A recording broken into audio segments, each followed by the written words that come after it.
Hi everyone, welcome again to another vlog. I am Oy'Nissh Grandiece and I'm doing another Oy'Nissh vlog. I am currently in Winton, Woodland in East Lothian on this beautiful day, Friday the 22nd of January, and I am just going through the woodland. The sun is probably an hour or so from setting, so the place is filled with snow, so I'm wanting to get a nice look at nature. As you can see through the forest region, well, the woodland, between the woodland you can see the open fields and it's all snow in East Lothian, and I think pretty much all of the Lothian area, mid East Lothian and West Lothian, lots of snow. So I decided to go for a walk. With all that's happening with the pandemic and the lockdown, every so often people go out for a walk, you know, to get some exercise, get some vitamin D, and I'm doing just that, and I'm vlogging as I go along.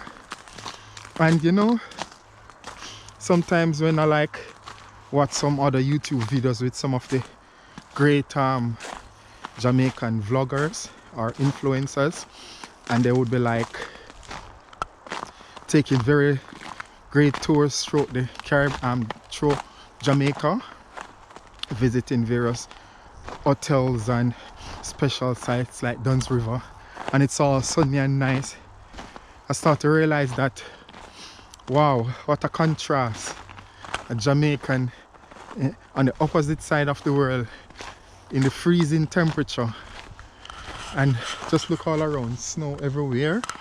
And I'm going up the hill, and I'm hoping that I'll be able to get a good view once I go further up and I can see a lot more of the open field. So just journey with me. It will take probably 10 minutes before I reach to the top of the hill. And so, as you know, I've done some vlogs in the past where I did the Bramble Trail, and I'm doing the Oy'Nissh food development, and it's now winter, which I have to pick up from where I left off from what I did during autumn, because the idea was to prepare different type of Oy'Nissh food in different seasons to see what it's like going through an entire year of development of this new type of Jamaican food built specifically for the international market. And for any YouTubers or Jamaican influencers or Scottish citizens or residents, I am Oy'Nissh, the creator of the Oy'Nissh food system, and also subsequently Oy'Nissh, the language that goes with it. And this is because with the development of various sauce and the classification system, I literally have to invent or coin new words that's not in the English language nor Jamaican patois. I literally have to make up words just to put some structure to the design and how the condiments, Oy'Nissh condiments, affect food and it's in relation to the season. So now we're in winter, and I decided to pick up. And you know, I work in the catering sector, and it's not pretty for us in the catering sector at the moment. And I'm not the only one feeling the pinch. Throughout the world, throughout Scotland, throughout the Lothian region, the Grampian, Strathclyde, and the different boroughs and stuff, and the rest of the UK, we're all facing tough challenges. And we had a storm the other day, just the snow all over in the fields and so forth. Some people have been flooded, some people are just struggling. My message is, don't give up. Wherever you are in the world, whatever race, whatever gender, don't give up hope. I think if we just hold on a little longer, and this is what I do also to encourage myself till the next job comes, or till it becomes a lot better for me to do a lot more catering work. So I guess for the rest of winter, maybe a lot of the focus will be on teaching. I think it's a lot more difficult to do a lot of food delivery, especially if you're doing a small business and working from home. It's possible, but it's just a lot more difficult in terms of the resources. So maybe in the next couple of months, a lot of the resources will go into teaching online and sort of explaining how the Oy'Nissh food concept works and the language. And hopefully during that time, if there are people in Scotland would like to be a part of this new Jamaican development, history in the making, and especially live in the mid Lothian, the Edinburgh area, or even East Lothian, Musselburgh, Tranent, etc., etc., then you can partake of this new type of food. As I said, you probably start to learn of food with very strange names. It's strange because, as I said, it's a type of makeup language, but some of it have some English word in it. Well, when I said English, it's pretty much millennial English word because there are no English words for some of the recipes or products. But it's still translatable into English, and hopefully one day when the conditions are much better, you'll start to eat some of these food. Luckily throughout the December period, it was nice that I was able to do some Oy'Nissh catering, you know, for people who ordered Christmas dinner. They ordered their Christmas Oy'Nissh. So that was a good experience for me. Unfortunately, I didn't get the chance to do a lot of the vlogging then because it was a bit busy and time sensitive. But just look, beautiful.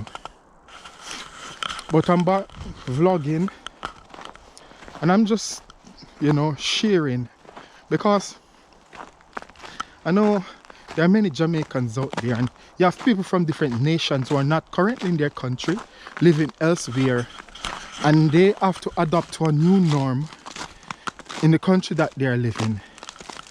And they have interesting stories of how they are able to, while adapting to a life in a new country and a new culture, that they can become innovative in surviving during this new norm. And there are many stories online about that, and for those who do zoom in with friends when they are sharing their story. So that's me sharing my Jamaican story from a Scottish point of view. I would say the Scottish government and the public have been doing as much as they can to curb the stem of the pandemic increasing. So that's good, and I'm doing my part, making sure I do as much to follow the guidelines. So now I'm out social distancing. Oh gosh, pretty much there aren't anyone around, but chances are you'll find people walking about as myself, getting exercise, getting fresh air, enjoying nature, because I cannot really stay out indoors all the time. It's good to get out. So as you can see, I'm trying to go up that hill, and there should be a good view from that point of view, because I did a vlog in the past where I went up that side and did some recording. So I'm going up there now to get a better view of the landscape with the fields, etc. Snow everywhere. Jamaican people, this is your fridge, your freezer. For me, it's my outdoor freezer. Look, snow everywhere. Welcome to Scotland, Jamaican people. I know there are Jamaicans in Scotland, they're probably enjoying the same thing. If they're not busy working at the moment. But for me, I'm out vlogging, but it's also my job, strangely enough, because part of the development of Oy'Nissh, not just the brand, but the new Jamaican food system for the international market, is me starting here in Scotland and getting this nice Scottish environment as the backdrop for the development of this type of food. And obviously my focus is not on European food. And when I went to catering college years ago, I learned a lot about European food, and it was great because I learned a lot of new techniques and developmental strategies and so forth for the culinary arts. It was nice, and I still use them today, but I just believe that Europeans are better at making their food because there's a context behind their food, and they being Europeans get it. For example, in Britain, they get their food, if it's in Scotland, a shepherd's pie or cottage pie or Scotch broth or smoke fish dinner, be it fish pie, etc. There's a context. So I can make some of these food, but my focus is on Oy'Nissh food, a Jamaican food using seasonal Scottish ingredients to create an entire new brand of food. And even if I do pies in the future, I'll make sure not to do British pie or Scottish pie because that's their cultural stuff, and I would want to go into cultural appropriation. So in the future, when that time comes, I'll make food that specify that it's influenced by my experience in Scotland working with Scottish food, but to avoid cultural appropriation, I deviate to create something different. But I'll leave that for now. Just enjoying the journey. I'm going up the hill. Not long now I'll be there.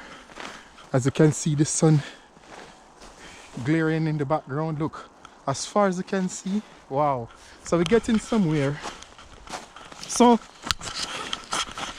I remember one time I did I would say a heart-to-heart vlog, and that was during autumn, and it was about encouraging people not to give up regardless of the struggle. Yes, luckily the business picked up a little in November, December, because of Christmas dinner and all that. Again, there's a shutdown, so it's just this cat and mouse thing, and I cannot blame the government or whatever. We just all have to work together to help make this thing, the circumstance improve, so that when we do start doing business again, we're able to do it for longer. But it doesn't mean that I should just sit back and not do anything. That's why I'm pressed to be creative. And maybe now that I got the time, the work, while I still try to sell as much as I can when customers arise, I'll use this time now to start looking at the development of the food in terms of the structure and sharing it with the public, even if they don't eat it yet, till the time comes when I'm able to do events again and cater at camps, at meetings, at congresses or so, be it for church events, from public events. Now it would be a good time for me to start looking at developing Oy'Nissh food in context with Oy'Nissh, the language, so people will be able to see what it's like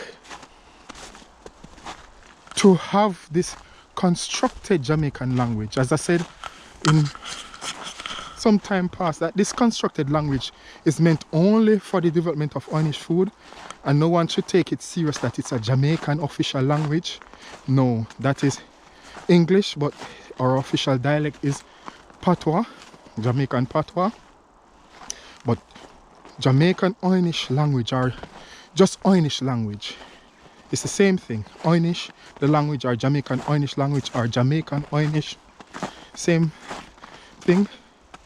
It's trademark for Oy'Nissh, but also all the copyrights, all the structure, the poems and so that goes with it, is specifically for the development of Oy'Nissh, the international Jamaican food system, and thus licensing will apply once these things start to release, especially for people who want to use these information for profit or business. You'll probably need, you will need a license, because this is original work. As I said, there's no such thing as an international Jamaican food system created. We Jamaicans normally, like most culture, do stuff from our environment where we grew up, like Levi Roots. He did jerk, but used his own brand called Reggae Sauce, and boy, that was a hit. And I tried it and it was absolutely great. You've got Jamaicans elsewhere and non-Jamaicans who does the same thing. So they evolve where they are and adapt to the new norm. They use it in jerk. They probably use the traditional stuff that constitute jerk, like pimento, Scotch bonnet, and some other essential ingredients like spring onion and thyme. But they might add various other stuff. Some add sugar, some don't, maybe because of being diabetic or whatever. Some will even add soya sauce and other stuff. So you can see variation. However, Oy'Nissh is different. I started doing jerk, but then because of the circumstance with Jamie Oliver some years ago, when he did a show with Levi Roots preparing jerk, and then he did his punchy jerk rice, and there was a big uproar about cultural appropriation. Then I realized the food have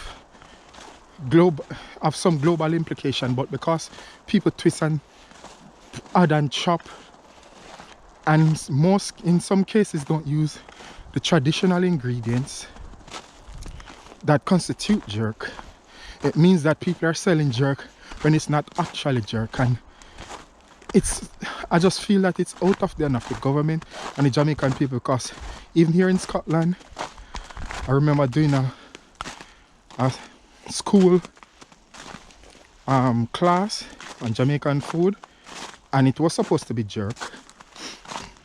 So I went to this high school in Edinburgh the week before the event, and I was supposed to use a jerk sauce made by this prominent food company. And when I look at the jerk sauce, I realized it doesn't have the traditional ingredients that require to be called jerk.